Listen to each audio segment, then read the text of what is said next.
Hello everyone, मैं हूं राज। स्वागत है आप सभी का एक बार फिर से हमारे यूट्यूब चैनल इंग्लिस्तान बाय राज में। दोस्तों, आज हम नरेशन पे 8वां वीडियो करने जा रहे हैं। आज हम उस टॉपिक के बारे में बात करने जा रहे हैं जिस टॉपिक पे अधिकतर किताब बात नहीं करती।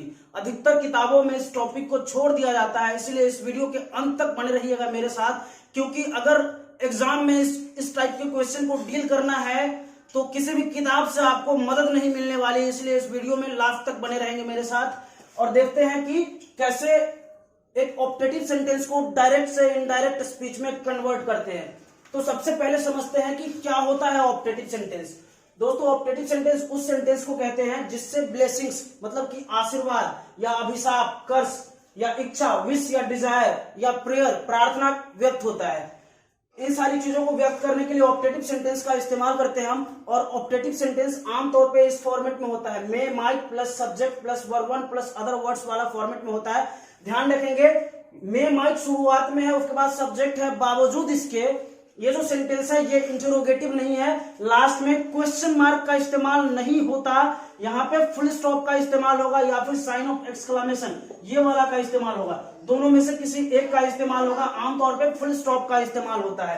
यही बड़ी पहचान है, सबसे बड़ी पहचान है ऑप्टेटिव सेंटेंस की, कि सेंटेंस देखने में इंटरोगेटिव टाइप का दिखेगा लेकिन लास्ट में फुल स्टॉप का इस्तेमाल होता है। इससे आप समझ जाना, मे माइट से शुरू होगा सेंटेंस लेकिन लास्ट में फुल स्टॉप रहेगा, आप समझ जाना कि ये ऑप्टेटिव सेंटेंस है। तो इस टाइप के सेंटेंस को डायरेक्ट से इनडायरेक्ट स्पीच में जब कन्वर्ट करते हैं तो कुछ चीजों का ध्यान रखना पड़ता है। जैसा कि आपने डेफिनेशन में पढ़ा कि ऑप्टेटिव सेंटेंस से ब्लेसिंग्स, कर्स, विश, डिजायर या प्रेयर व्यक्त होता है।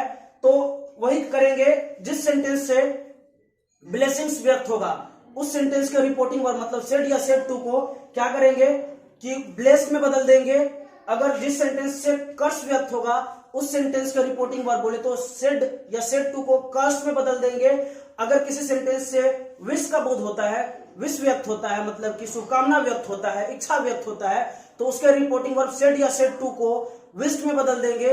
और अगर किसी सेंटेंस से प्रेयर व्यक्त होता है, प्रार्थना व्यक्त होता है, तो रिपोर्टिंग वर्ब सेड या सेड टू को प्रेड में कन्वर्ट कर देंगे। उसके बाद बात आती है कि कॉमा, इन्वर्टेड कॉमा हटाएंगे तो कनेक्टिव के तौर पे क्या लगाएंगे। तो दोस्तों याद रखना कि जो असर्टिव सेंटेंस में कर रहे थे वही कनेक्टिव का इस्तेमाल करना है, मतलब कि दैट का इस्तेमाल करना है।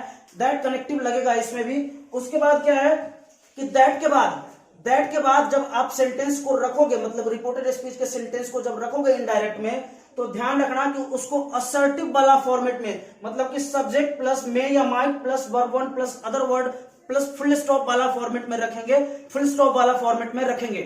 फ्रेंड्स, अब बात आती है चेंज ऑफ टेंस, पर्सन और अदर वर्ड्स की। तो ये सारे जनरल रूल की तरह, जैसे जनरल रूल में हमने पढ़ा था उसी के आधार पे बदलेंगे, जनरल रूल के आधार पे। तो आइए देखते हैं अलग अलग ऑप्टेटिव सेंटेंसेस को एग्जांपल के तौर पे हमने लिया है, उसको समझते हैं। तो सबसे पहला एग्जांपल हमने लिया है, my grandmother said to yes may you live long. स्पष्ट है, माय ग्रैंडमदर इज इट बड़े हैं, ऑब्जेक्ट से बड़ा सब्जेक्ट है और इस टाइप के मे यू लिव लॉन्ग सेंटेंस देख करके लग रहा है कि ये जो है आशीर्वाद है। आमतौर पे बड़ा सब्जेक्ट अगर बड़ा रहे, ऑब्जेक्ट छोटा रहे तो आमतौर पे आशीर्वाद ही होता है। तो my grandmother said to yes may you live long, इसको हमने किया क्या कि सेड टू को सबसे पहले कन्वर्ट किया है ब्लेस्ड में। My grandmother blessed, Ashish, comma, inverted comma हटाया, बदले में कनेक्टिव दैट लगाया। उसके बाद क्या है, मे यू लिव लॉन्ग, इसको असर्टिव फॉर्मेट में बदलेंगे, क्या हो जाएगा, यू मे लिव लॉन्ग, ये हो जाएगा। अब इस सेंटेंस को इनडायरेक्ट में रखते हैं हम। यू कौन सा पर्सन, सेकेंड पर्सन, बदलेगा किसके अनुसार, ऑब्जेक्ट के अनुसार। ऑब्जेक्ट कौन, यस, यस के लिए प्रोनाउन कौन सा इस्तेमाल होगा, ही, तो ही हो जाएगा। उसके बाद टेंस में क्या होता है, चूंकि रिपोर्टिंग और पास्ट टेंस में है तो रिपोर्टेड स्पीच का में माइट में कन्वर्ट हो जाता है, तो क्या हो जाएगा, ही माइट लिव लॉन्ग।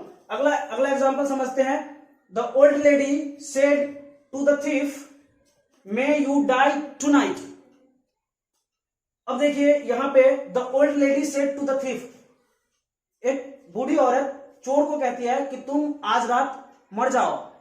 तो इसका क्या मतलब है कि वो श्राप दे रही है उसको, वो श्राप दे रही है उसको। और स्पष्ट है कि जब श्राप दे रही है उसको तो वहां पे रिपोर्टिंग वर्ब को सेड को या सेड टू को हम कर्स्ड में कन्वर्ट कर देते हैं। तो हो जाएगा हमारा sentence the old lady cursed the thief, comma inverted comma हटाएंगे, बदले में दैट लगाएंगे, उसके बाद इसको फिर से असर्टिव फॉर्मेट में रख लेंगे। क्या हो जाएगा? You may die tonight. अब इस सेंटेंस को हम इनडायरेक्ट में रखेंगे। यू कौन सा पर्सन है? सेकेंड पर्सन, बदलेगा किसके अनुसार? ऑब्जेक्ट के अनुसार। ऑब्जेक्ट कौन? The thief. थीफ के लिए प्रोनाउन जो होगा, एप्रोप्रिएट प्रोनाउन कौन सा होगा? ही होगा। दैट ही, मे को बदल देंगे माइट में, चूंकि रिपोर्टिंग वर्ब पास्ट टेंस में, मे को बदलेंगे माइट में, ही माइट डाई। और टुनाइट, टुनाइट बदलता है किसमें? दैट नाइट में, ध्यान रखेंगे। तो उसको हमने बदल दिया है दैट नाइट में। उसके बाद अगला एग्जांपल हमने लिया है, my friend said to me may you get a prestigious job this year, a prestigious job this year. अब ये सेंटेंस है, मेरा दोस्त है। आप ही सोचो, सब्जेक्ट के तौर पे माय फ्रेंड है। दोस्त आमतौर पे आशीर्वाद नहीं देते, दोस्त आमतौर पे शुभकामना देते हैं, दोस्त आमतौर पे इच्छा व्यक्त करते हैं। तो यहाँ पे आप ये मान सकते हो कि ये विश वाला केस है। तो इसको हमने रिपोर्टिंग वर्ब सेड टू को हमने कन्वर्ट किया है किसमें? विश में। माय फ्रेंड विश मी, और कॉमा इन्वर्टेड कॉमा को हटाया, दैट लगाया, और उसके बाद क्या है? इसको हमने असर्टिव फॉर्मेट में बदल दिया है। क्या हो जाएगा? यू मे गेट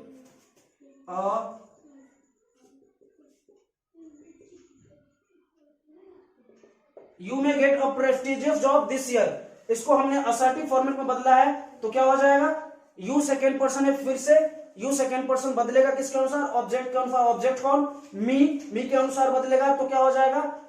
आई में बदल जाएगा। आई में, चूंकि बाहर में मतलब कि रिपोर्टिंग वर्ब पास्ट टेंस में है, तो रिपोर्टेड स्पीच का में माइट में बदल जाएगा। I might get a prestigious job, और दिस ईयर बदल जाएगा किसमें? दैट ईयर में। दिस बदल जाएगा दैट में, दैट ईयर।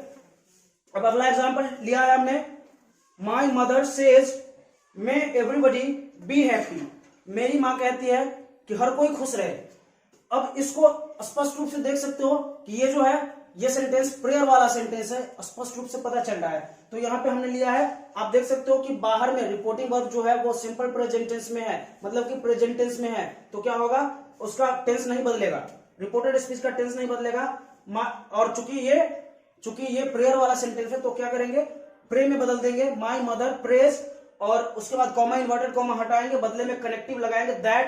तो माई मदर प्रेज दैट, और उसके बाद क्या है? मे एवरीबडी बी हैप्पी को क्या किया हमने? Everybody may be happy, everybody may be happy assertive format में बदल दिया है। टेंस में कोई बदलाव नहीं आएगा। क्यों? क्योंकि रिपोर्टिंग वर्ब प्रेजेंट टेंस में है। जब रिपोर्टिंग वर्ब प्रेजेंट या फ्यूचर टेंस में होता है तो रिपोर्टेड स्पीच के टेंस में कोई बदलाव नहीं आता। तो दोस्तों, इस तरीके से ऑप्टेटिव सेंटेंस को हम डायरेक्ट स्पीच से इनडायरेक्ट स्पीच में कन्वर्ट करते हैं। अगले वीडियो में हम लोग बात करेंगे कि कैसे एक्सक्लेमेटरी सेंटेंस को डायरेक्ट स्पीच से इनडायरेक्ट स्पीच में कन्वर्ट करते हैं। तब तक के लिए नमस्कार।